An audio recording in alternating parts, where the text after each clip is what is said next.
pour le chocolat de Chickee. So right now, as I said before, I'm going to explain to you how to do white chocolate. So, well, not how to make white chocolate, but how to temper white chocolate to begin with.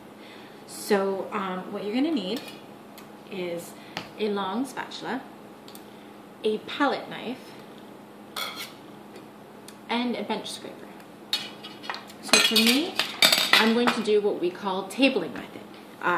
Here at home, I have these beautiful, beautiful quartz countertops, and they're cool enough because of the air conditioning that I have going that they will properly temper my chocolate. Okay? So first off, you want to melt your chocolate, which I've already done, perfectly melted, and you want to pour about 3/4 of it onto your counter, leaving some in the bowl for sure, because you're going to need that later. Just scrape that down. Okay. And basically, the easiest way to explain this is you are going to move it around. You can use your palette knife and your spatula. You can use your palette knife to lift it up and scrape it off. And you're constantly going to lift and scrape, and you're going to just move it around the counter constantly. All you want to do is move it so it cools down. That's all you're going to do. I have a tendency of moving it to the left and then moving around the table and doing it to the right. Basically, you just want to continue to move your chocolate to a new cooler spot on your counter. And as I said, I'm going to move around to the other side of the counter to just continue to push it around. All I'm doing, in case you're not seeing it, is pushing this, and I'm scraping it on the other side of my spatula. So you will constantly see the palette knife scraping against here. You want to do this, it could take a while depending on how cool your countertops are. If you don't have countertops, we in class used to use a marble slab that you can buy at, I found mine at France Decor, or I found one at France Decor. You can go to a quarry and ask. There's lots of places you can go to ask for a marble cutting board or a marble slab. They all work. You don't necessarily have to put them in the fridge ahead of time. It could cause your chocolate to seize up before it's ready, and it might not actually temper. It might just stick because it's going to be too cold. So you want to make sure it's been in a cool place, and it is cool but not freezing cold. So you're just moving it around over and over and over. Just making sure it moves around my counter.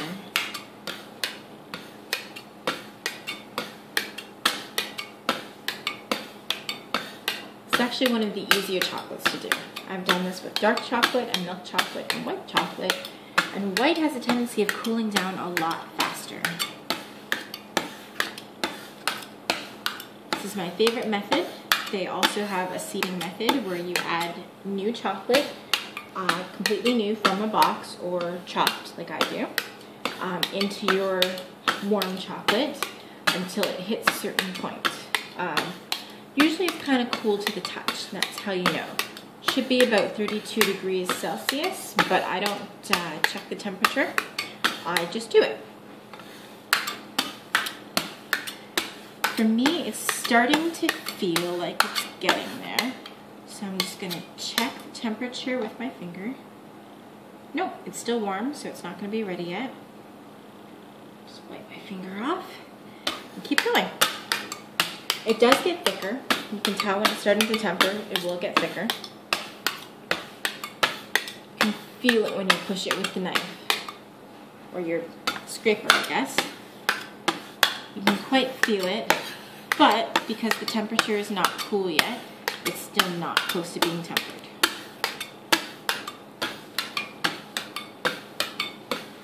Just constantly move it around the table.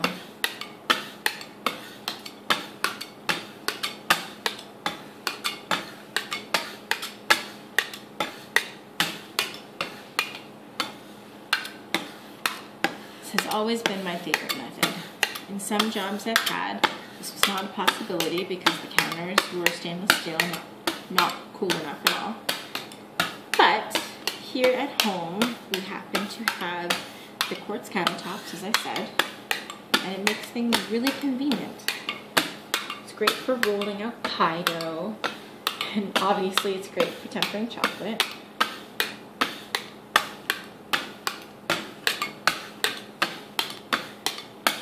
Should be getting close now. I can feel the difference in the movement. Just move this to one other spot and check again.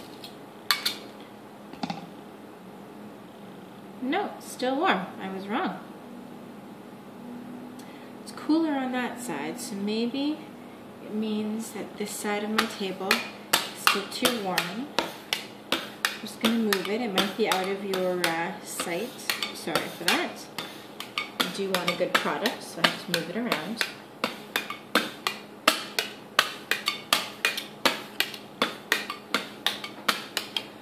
Usually I do this listening to music, but today I was so concerned about getting this chocolate started that I haven't put together any music yet.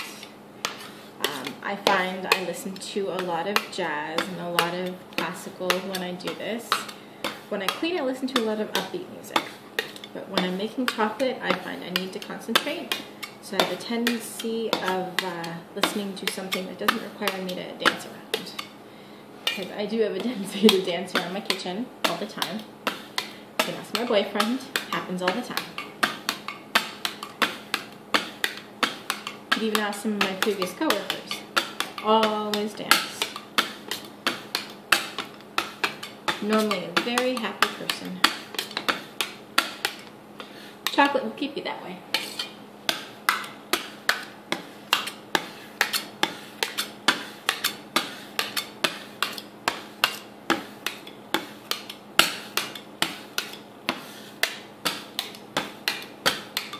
Keep moving it around.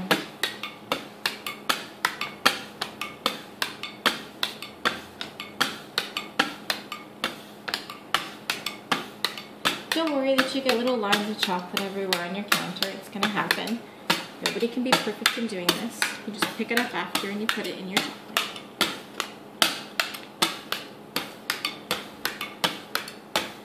It's starting to get really thick. You can see the way it's sitting on top. It's getting there. This is a much, much faster way, excuse me, of doing this than seeding.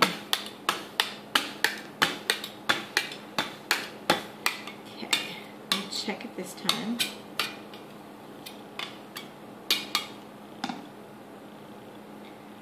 Nope, it's deceiving. Feels thick, but it's not cool enough. So I'll keep doing this. Moving it around.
this, it reminds me of a chef in a Japanese restaurant who's constantly clacking away on his cooking surface.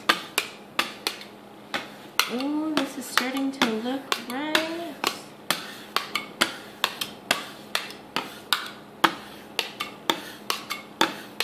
Cross my toes because my fingers are occupied, but maybe this might be tempered properly. We can add just a little bit more for good luck. Third time's charm. Maybe so this time. Okay, let's check. And it's cool. Yeah, all right. So, you might wonder how you get it up from the counter. I am not wonderfully proficient at this, but I remember what my teachers told me, so hopefully it should work. So you take your bowl that has your 3/4 or your 1/4 of still warm chocolate in it. I no longer need this. I take my bench scraper. I take some and I lift it up, put my palette knife underneath it for support, and then just scrape it all off back into the bowl. Continue to do this until pretty much all of your chocolate has come up off the counter or your piece of marble. It is not a clean process. I actually should have told you that I have this wonderful plastic apron that I normally wear, because I end up getting myself so covered in chocolate that it doesn't come out. I have so many stains on my clothes from chocolate. I've decided some days I decide to do this in my pajamas, and I can no longer wear those pajamas out to weekends away because they are completely stained with dark chocolate. Luckily, this is white chocolate. Less staining, although I am wearing black, so possibly more staining. And my teacher would say you have to do this quickly, but I've found for some reason here in my home, I don't have to do it nearly as quickly because my chocolate that's in my bowl is usually pretty warm still, so it doesn't completely seize on me. Okay, that's most of it. We do some cleaning of the table. Put this back in the bowl as quickly as we can. Okay, so now you just mix. You take what's still warm in there, mix it with what you've just tempered on your counter, and the faster you move, as tiring as it is, the more molecules are moved inside of it, and the warmer it will get. It doesn't always make much sense to me, but this is what I was taught, and it proves to be true.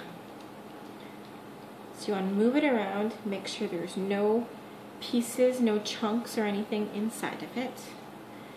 That would suck. Nobody wants a piece of chocolate that has a lumpy exterior unless it was meant to be lumpy in the first place. Just keep checking, make sure it's right.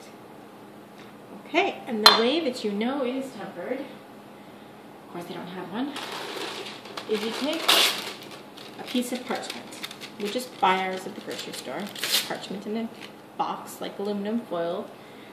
You dip it into your chocolate. You don't want to have too much on there. And you put it in a spot that is cooler. Then you set a timer. Seeing as I'm using my phone that has my timer, I will use my oven for 2 minutes. And if in that 2 minutes your chocolate hardens, or I guess dries out on your piece of parchment, then you know that your chocolate is tempered. Doesn't this look delicious? Such amazing white chocolate. So there we go. For now, I will just keep mixing this until I know for a fact that my chocolate is tempered. Just in case, you never know, if you walk away from it, you could really seriously screw it up. Keep mixing and mixing. Just for the sake of it, you want to be sure it's going to be the best possible chocolate that you can make for your chocolates. You don't want anything to suck. At least I don't want anything to suck. It's looking good. Pretty happy with this. This is why my tabling method is actually faster. Seeding could take anywhere between 15 and 45 minutes depending on how warm it is around you and depending on how you do it. Whether you have big lumps in it still or you overshock it. Overshocking it was one of my problems. Right. Looks amazing. See, still 30 seconds before we know for a fact if it's done. Keep mixing it. The reason we put it on a towel is because there's a chance that the coolness of your counter can affect the bowl. Either the bowl will condensate, which water is bad for chocolate, or the table, because it's so cool, can affect the chocolate inside, which means you'll get a false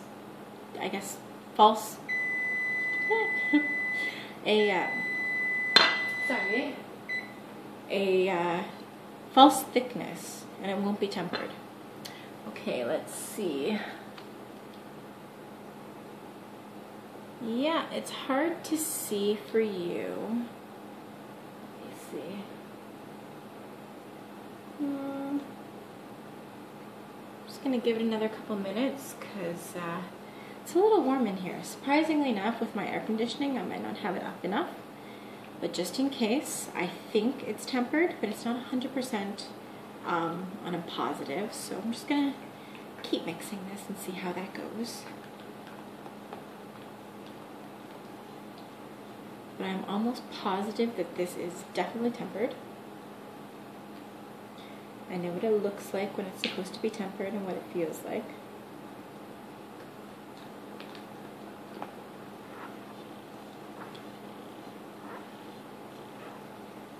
Right.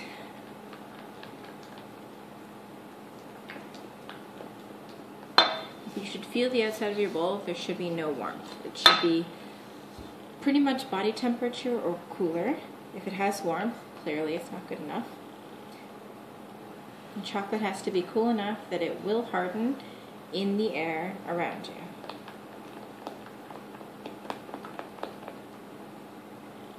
Okay, let's do another check.